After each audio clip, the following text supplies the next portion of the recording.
ইমন এ বাড়িতে ফিরে এলে সেই দিন কিন্তু তোমরা নিজেদেরকে পাল্টাতে বাধ্য হবে। আমার এই কথাটা মনে রেখো। নিজেদের পাল্টাতে হবে কেন? কোথাকার রাজ সাহেব আসবেন? তিনি এলে আমাদের নিজেদের পাল্টাতে হবে।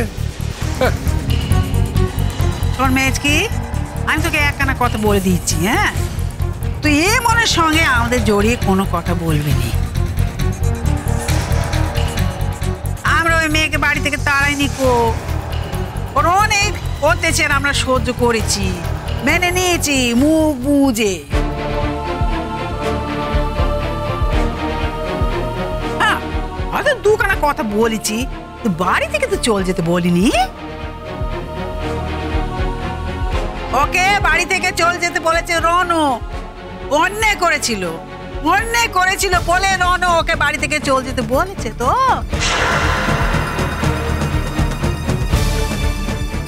কুমুর বিয়ে দিয়েছে, কুমুর সুখী হয়েছে, ও তো পরের কথা। কুমুর বিয়েখানা অন্যভাবে তো দিতে পারতো।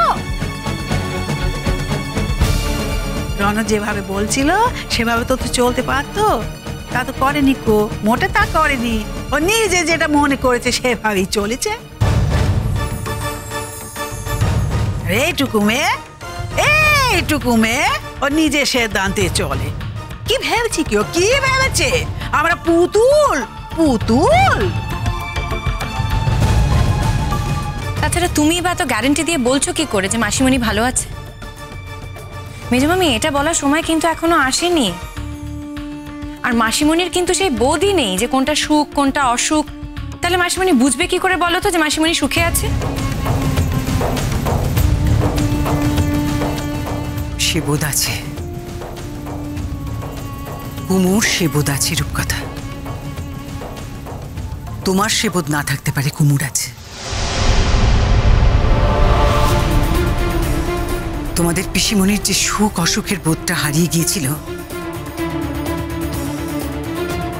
তার পেছনে একটা কারণ ছিল। আর হয়তো সেই জন্যই আজ সে বেশি করে বুঝতে পারবে কোনটা সুখ আর কোনটা সুখ নয়, অসুখ।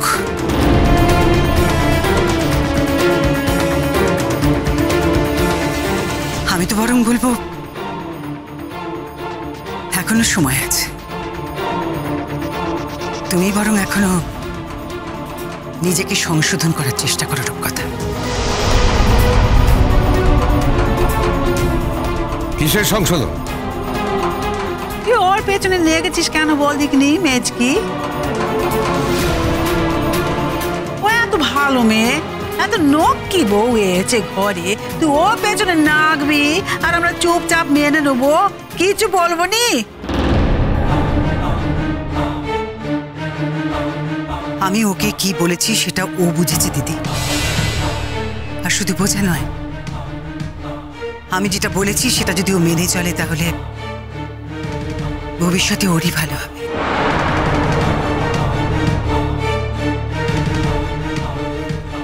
কি কথা মেজমামি? তুমি সত্যি বোঝোনি আমি কি বলতে চেয়েছি? না। তাহলে তো বলবো রূপকথা যে তুমি বুঝতে চাওনি তাই বোঝোনি। দেখো, জীবনটা তোমার, তুমি যা চাইবে তাই। কেননা আমি তো বাইরে থেকে তোমার জীবনটাকে নতুন করে ঢেলে সাজিয়ে দিতে পারি না, আমি শুধু তোমাকে সাবধান করতে পারি। আর তাই আমি আজ তোমাকে সাবধান করলাম। সঙ্গে আরেকটা কথাও বলে দিচ্ছি, ইমন কিন্তু একদিন এসে ঠিক ওর নিজের সংসারটা নিজে বুঝে নেবে।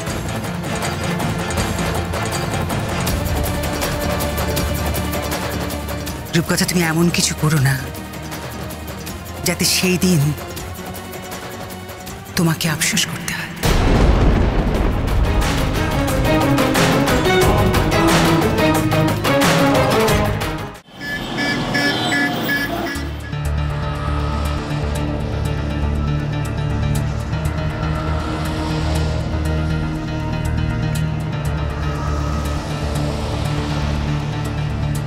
ইমন ইমন ইমন, তুমি এখানে?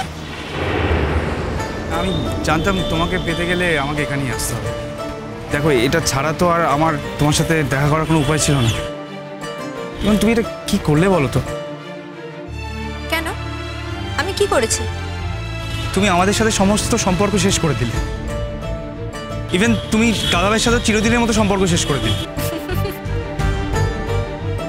আমি না খুব বড় ভুল করে ফেলেছি টুকটুকে। আমার না সত্যি এরকম করা উচিত হয়নি।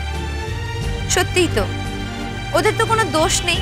সামান্য একটা কারণে ওই বাড়ি ছেড়ে বেরিয়ে আসলাম, সম্পর্ক শেষ করে দিলাম। কি বা করেছে ওরা বলো? এই তো মিস্টার চ্যাটার্জি একদিন আমাকে রাত্রেবেলা বাড়ি থেকে বার করে দিলেন। সারাটা রাত আমাকে বাড়ির বাইরে কাটাতে হয়েছে, মশার কামড় খেতে হয়েছে। না খেয়ে যেহেতু ছিলাম, ওর মা আমার জন্য খাবার আনে, আর সেই খাবারটা আনে বলে গোটা ফ্যামিলি ওর মাকে প্রচন্ড কথা শোনায়। এই তো সামান্য, এটা এমন কোনো বড় কারণ না। আর আমাকে যে ওরা কথা শোনায় সেটা তো জাস্ট ছোট ইস্যু, এটা কোনো বড় ব্যাপারই না। আর এই সামান্য কটা কারণে গোটা ফ্যামিলির সঙ্গে সম্পর্ক শেষ করে দেব, স্বামীর সঙ্গে সম্পর্ক শেষ করে দেব, এটা কখনো হয় বলো? এটা করা উচিতই হয়নি। কি করবো বলো তো আমি টুকলো? তো আমি না ছোটবেলা থেকে এরকম, জানো তো, আমি কোনো শিক্ষা দীক্ষা পাইনি তো। আমি কিন্তু তোমার কাছ থেকে এই সব কথাগুলো শুনবো বলে এখানে আসি। তাহলে কি কথা শোনার জন্য এসেছো? আমি তোমার কাছে হাত জোর করে ক্ষমা চাইবো, সেটা শোনার জন্য এসেছো? প্লিজ, তুমি আমার কাছে কেন ক্ষমা চাইবে? আমি কে যে তুমি আমার কাছে ক্ষমা চাইবে? আমার কাছে ক্ষমা চাওয়ার কোনো প্রশ্নই উঠছে না। মানে আমি সেটা আশাও করিনি, আমি সেই জন্য এখানে আসিও নি। আমি শুধু এটুকুই বলতে এসেছিলাম যে একটা রাতের ঘটনার জন্য একটা মানুষকে নিজের জীবন থেকে বাদ দিয়ে দেয়া, এটা তুমি ঠিক কাজ করোনি। দাদাভাই তোমার কাছে গেছিল, তোমার কাছে ক্ষমাও চেয়েছিল। একটা মানুষ ক্ষমা চাওয়ার পরেও তাকে ক্ষমা না করে, বলেছে আমার উচিত ছিল তাকে সঙ্গে সঙ্গে ক্ষমা করে দেওয়া।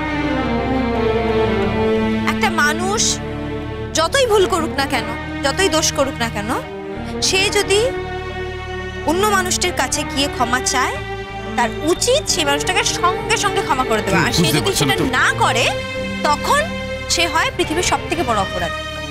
আমি বলি না, আমি তোমাকে একটা ইনস্টেন্স দিচ্ছি। ধরে নাও কেউ আমাকে সবার সামনে, এক হাত লোকের সামনে একটা জুতো ছুঁড়ে মারল।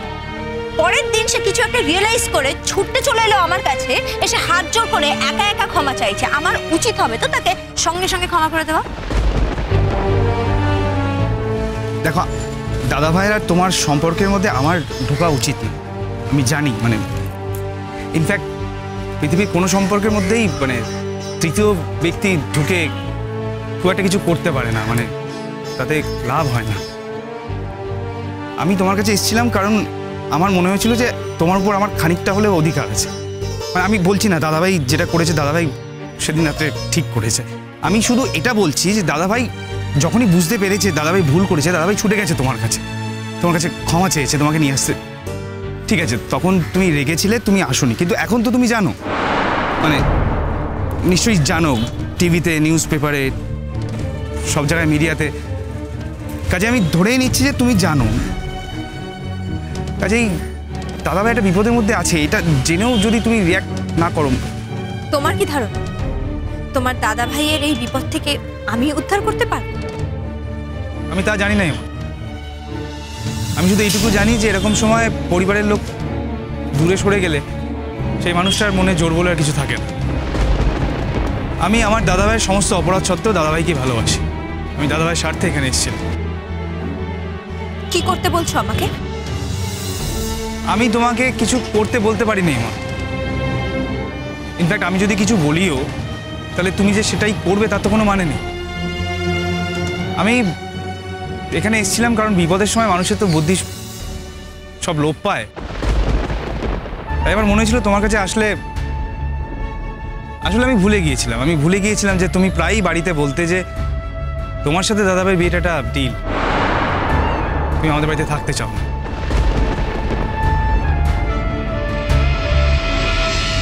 কাজে এখন দাদাভাই বিপদে পড়েছে এটা শুনেও যে তুমি তার প্রতি কনসার্ন হবে, সত্যি এরকমটা নাও হতে পারে। আমি বোকা, তাই আমি ভুল করেছিলাম।